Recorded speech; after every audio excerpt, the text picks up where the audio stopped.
Hello and welcome. Thank you for showing up to class on time. I am Professor Night Train. This is your TA, Jordan. And this is your Esports Course 101 Guide to Starcraft II. Please remember that in my class, hard work, diligence, and preparedness are no substitute for leaving the occasional 20 on my desk.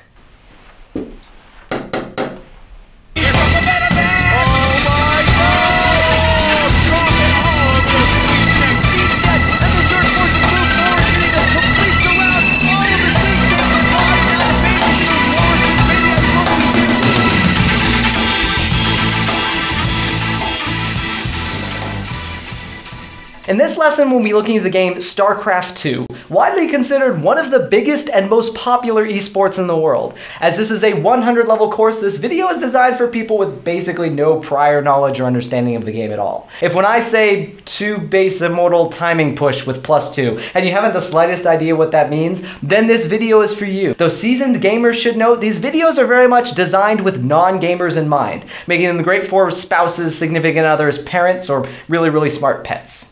In this 3-part lesson, I'll be describing what the game is at its very basic level, including components of the playing field and some of the more general ideas to give you an understanding of what the players are attempting to do. In my other 100 level StarCraft videos, I'll give you all the information you need to be able to understand the game as a spectator, starting here at 101 and ending at 104. I know this is a lot of new information, but just take solace in the fact that I'm getting way underpaid to teach you any of this. Esports Course School Board Mandated Disclaimer. Like any sport or game you're unfamiliar with, these videos present a lot of new information and attempt to give you an understanding of a game without you having to have played the game itself. At the end of this video and in the description, you'll find links to all the major topics in this video in case you need to go back and hear it again. All set? Let's get started. Part 1. What in the name of all that is holy and just in this wide world is Starcraft? Starcraft II is a real-time strategy game created by Blizzard Entertainment, the same people who brought you the immensely popular game World of Warcraft, which you've probably heard of in one form or another. Starcraft II is the sequel to the original Starcraft, which was released in 1998 and was played competitively across the world, reaching its peak in South Korea, where it was second only to soccer in popularity. It had like 2 dedicated TV channels and events that held over 100,000 spectators. Starcraft II was released in 2010 as one of the best-selling computer games in history, and it has quickly reached worldwide popularity.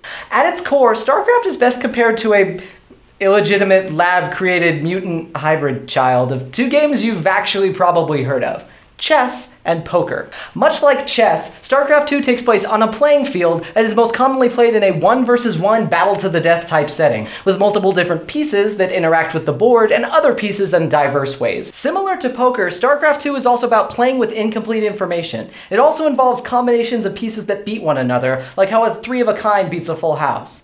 I'll throw balls. The notable difference from these games, however, is that Starcraft is played in real time instead of in a turn-based system. And unlike chess, where each player has the same number and types of pieces, players in Starcraft have a much wider variety of pieces to choose from, which sadly means more for you to learn to understand what this is.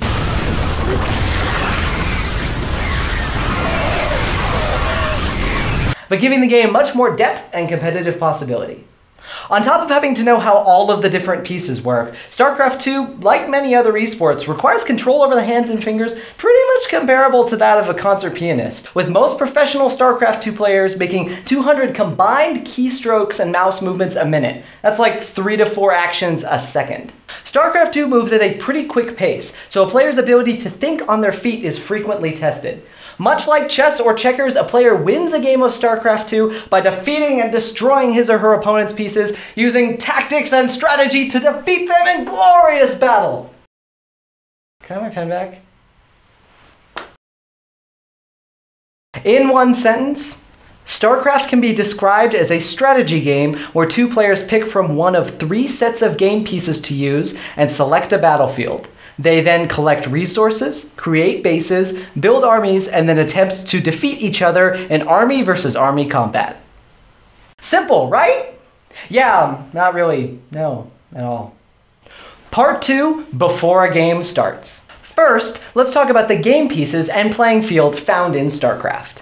As I mentioned earlier, assuming you weren't watching YouTube videos there in the back, players in StarCraft have a wide variety of pieces to choose from. Pieces, known in StarCraft as units, come in 3 different sets, known as factions or races. The first are the Terran, the slightly rednecked, robot-wielding, Michael Bay-approved humans cast off from Earth in the distant future.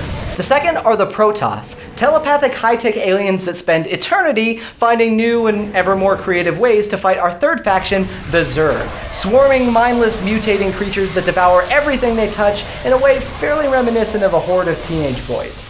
Each of these races have different units and tactics, and most players in StarCraft devote their time to practicing a single one, in the same way that a baseball player focuses on a single position like shortstop. In my StarCraft II Esports Course 103 video, you'll find all the information you could want about all the different units and characteristics that come with the different 3 factions.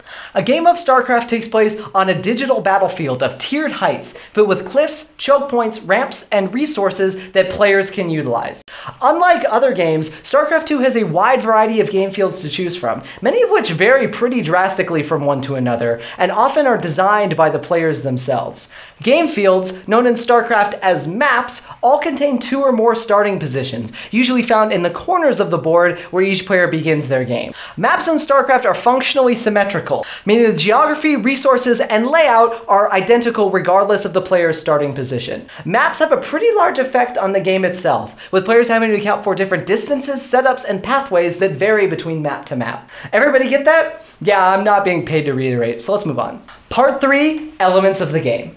Now that each player has selected a race and they've agreed upon a map, the actual battle begins.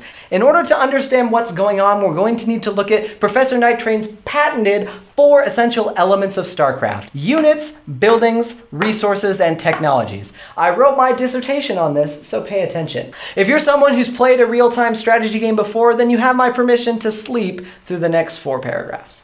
In order to create bases and build armies, players must first develop an economy based on the harvesting and spending of resources found across the battlefield. On any given map, one will find 2 types of resources: minerals and Vespene gas. Minerals are blue, shiny, and about as commonplace as a ridiculously underpaid and underappreciated professor teaching students who clearly aren't paying attention. In contrast, Vespene gas is green, much rarer, and requires special equipment to harvest. Mineral fields and Vespene geysers are located in certain patterns across the map, and it is centered around these patterns that players construct their bases and build their armies. Players harvest these resources through units, and then can spend the minerals and Vespene they've acquired on creating buildings, researching technologies, and training armies. Each building, technology, and unit in the game has a mineral and Vespene cost, and all take a certain amount of time to complete once paid for. Thor is here! In StarCraft, much like real life, there is no benefit to hoarding or banking resources, so part of the skill and strategy of the game comes from players constantly spending their resources as quickly as they acquire it. Buildings are mobile structures that are used to create units and research technologies. Buildings control how many units can be produced at one time and create a sense of progression within the game. Building more expensive and advanced buildings allows the player to then access more expensive and advanced units and technologies. Technologies are researched by buildings and often give the player new abilities that drastically change the way that units function. To tie it back to chess, technologies are the equivalent of being able to upgrade your bishops so they can jump over other pieces like a knight. Technologies can make buildings or units more effective or more powerful in combat, and oftentimes the player with the better technology is the one who's in a better tactical position. Finally, units are the moving fighting forces that allow a player to destroy and defeat her opponent. Each unit in StarCraft has characteristics that define the way it moves, as well as the numerical amount of damage it deals and the amount of damage it can take before it is destroyed, similar to how in chess, a pawn has characteristics that define how it is used and what makes it different from a rook. There are roughly 10 to 12 different units in each of the 3 races of StarCraft. However, they are designed to be easily distinguishable from one another and can be characterized in 3 ways: how they move, how they fight, and any special abilities they may have. You can find more information on all of this in the rest of my StarCraft esports videos. The speed at which a unit moves, the amount of damage it deals, the amount of damage it can take before it is killed, and any technologies or abilities it may have varies between each type of unit, meaning no 2 unit types are identical. For example, this Terran Marine unit moves quickly and deals a lot of damage, but it will die if it takes a relatively small amount of injury. In contrast, our mighty Protoss Zealot unit moves slower, but deals much more damage and can take much more punishment before it is killed. This means that the Marine is sliced ham if it gets too close, but with good control by the player, it can avoid the Zealot and slowly bring it down from a distance. The note check, or summary of this lesson, is a demonstration of how all of this comes together. For any of you who've actually played the game before, this should seem remarkably familiar. Let's go to our often incompetent but university-required T.A. Jordan, who, in our demonstration, has chosen the Terran race and is playing against a Protoss opponent. They'll be playing on the battlefield called Tal'Darim Altar. Jordan begins the game by telling his workers to harvest minerals. His command center building allows him to create more workers, and doing so increases the rate that he can collect minerals. Once he has harvested 150 minerals, he can build a Terran barracks, a building that trains basic Terran units. Once his barracks is complete, Jordan can now spend minerals to create Terran Marines from his barracks. All the while, his opponent is doing something similar, except he has created 3 Protoss gateways and therefore can produce Protoss Zealots much faster than Jordan can produce Marines. Once he has acquired a nice group of Marines, Jordan chooses to attack his opponent, resulting in a terrible and miserable failure because Jordan has no ability in anything whatsoever, and also because we haven't really covered combat or units in much detail yet. Well, that's going to wrap it up for this lesson for today. Your homework is to watch this video again if you need to help the information sink in, and also because high doses of my face have been known to cure many diseases. As always, I've left links in the description to other videos and resources to help you better understand the game. If you're more the kinesthetic type of person, you'll find a reference guide to all the units and abilities in Starcraft II located in the description below, as well as a transcript of this lecture. Once I'm done grading all of your papers, I'll be releasing more esports course videos on Starcraft II, as well as other popular esports. On top of that, I'll be releasing more esports course exams to help you remember all of this stuff. Thank you all for showing up and paying at least a little bit of attention. I am Professor Night Train, and I'll see you all next class.